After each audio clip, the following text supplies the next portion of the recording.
The first thing I'll say is, as you study for the test, it's important to reflect from time to time on the perspective of the person who writes the test. The more you can understand the perspective of that person, the more insight you'll have into the questions. In particular, people who write the questions for the test love questions that have very predictable traps, because those predictable traps make it very easy to separate the folks who know their stuff from the folks who don't. So this is a good example here in the topic of average speed. This is one of the test's favorite kinds of word problems because it contains some very predictable traps. Normally, if we need the average of two numbers, we simply add them and divide by 2. That's normally how you'd find an average. That is not how to find the average velocity, but that is the tempting trap into which so many test takers fall. Here's an example. Bob drove 120 miles at 60 miles an hour, then another 120 at 40 miles an hour. What was his average speed for the trip? In a moment we will solve this problem, but first let me point out the trap. So many test takers will simply average 40 and 60. Of course, the average of 40 and 60 is 50, so they're going to say that the average speed has to be 50 miles an hour. That trap will always be listed as an answer choice. Avoid that trap. So 50 miles an hour is the wrong answer. It is not the answer to this question. But so many people fall into the trap. They average the two numbers and they think that's how you find the average velocity. And that is not how you do it. To solve a question of this sort, we use d equals rt, which is true for each leg of the trip and true for the trip overall. So there's a d equals rt for the first leg, there's another d equals rt for the second leg, there's also a d equals rt for the trip as a whole. In particular, average velocity equals total distance over total time. So the r of the total trip, that is the average velocity, and that is the total distance divided by the total time. That is the formula for average velocity. Often we have to find the total distance by adding the distances of the individual legs and find the total time by adding the individual times. Now we're ready to do this problem. So pause the video and then we'll talk about this. Okay. So in the first leg, he drove 120 miles. He drove at a rate of 60 miles an hour, so that would be a time of 2 hours. So now we have d, r, and t for the first leg. Let's calculate this for the second leg. For the second leg, 120 miles divided by 40 miles an hour, so that took 3 hours. The total distance is 120 plus 120, that is 240. The total time is 5 hours. So 240 divided by 5, I'm actually going to multiply numerator and denominator by 2, so that I'm dividing by 10 instead of dividing by 5. That makes it much easier.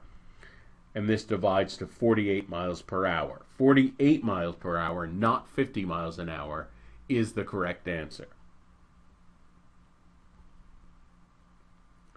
Sometimes the problem won't give you all the numbers. For example, Cassandra drove from A to B at a constant 60 miles an hour speed. Then she returned on the same route from B to A at a constant speed of 20 miles an hour. What was her average speed for the whole trip? Of course, the trap answer is just averaging 60 and 20. That would be 40. So it is true that 60 plus 20 divided by 2 is 40. That's how you'd find the average of those two numbers. But for speeds, we cannot find an average speed just by averaging the individual speeds. So that is a trap answer. And again, that trap answer will always be listed as an answer choice, and there will always be large numbers of test takers who fall into this trap. If you can avoid that trap alone, that sets you apart from so many other test takers. All right, so now try this, and then we'll talk about it. Okay, so this is tricky. One approach is to just call the distance a variable. D equals the distance from A to B.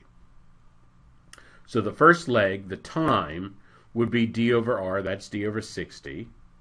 For the second leg, the time, again, is d over r, that's d over 20. Those are the two times. The total time is the sum of those two times. We'll find the common denominator, combine them.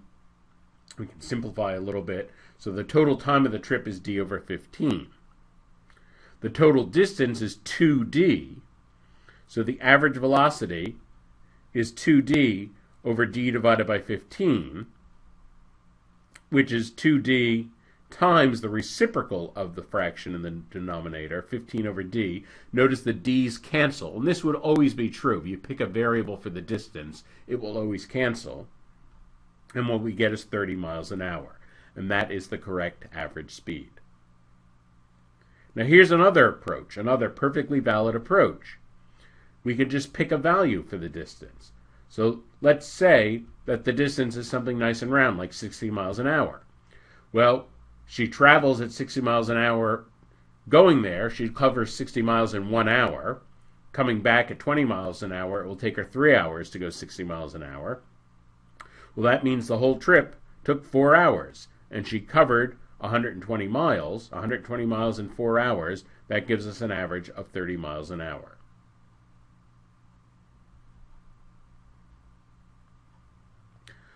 Here's a test-like practice question. Pause the video and then we'll talk about this.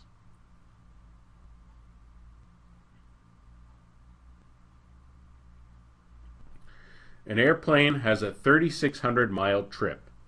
It covers the first 1,800 miles of the trip at 40 miles an hour.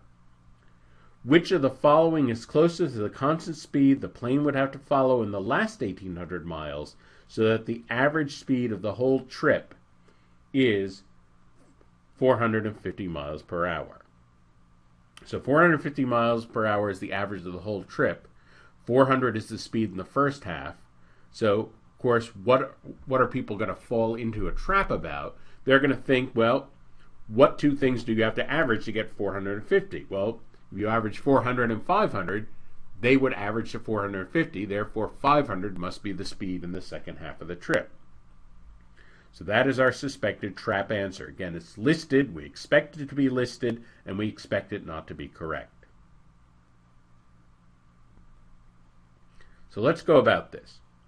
In the first leg, we know the distance, we know the rate, we can figure out the time. For the whole trip, we know the distance, the rate, we divide, multiply top and bottom by 2, cancel, we know the time. That allows us to figure out the time of the second leg. The time of the second leg, we subtract, that has to be 3.5 hours. So the speed in that second leg has to be the distance of 1,800 miles, divided by 3.5 hours. Okay, well, that would be hard to do without a calculator, but we can use a little bit of estimation here. First of all, we'll multiply top and bottom by 2, so we get 3,600 over 7. Notice that 3,600 over 7 has to be bigger than 3,500 over 7. 3,500 over 7 is 500 miles an hour, so clearly the speed is larger than 500 miles an hour. Also, 3,600 over 7 has to be smaller than 3,600 over 6. Well, that equals 600 miles an hour. So that means that the speed, the answer, has to be between 500 and 600 miles an hour. Well, estimating like this, we can eliminate enough to narrow down to a single answer choice. And in fact, that alone eliminates down to the answer choice D. So that would allow us to solve the question. Alternately, we could calculate this. We could do a quick calculation without a calculator very easily just by saying, let's think about this, 3,600 over 7. Well, that's 3,500 plus 100. We'll split the fractions up. That first fraction is clearly 500. And how many times does 7 go into 100? Well, it goes into 100 about 14 times. So that's about 514, and that's enough to get us our answer. In summary, when finding the average velocity, Do not fall into the trap of thinking it's a simple numerical average of two things. You have to find d and t of each leg of the trip and add across the legs to find the total distance and the total time. The average velocity equals the total distance divided by the total time.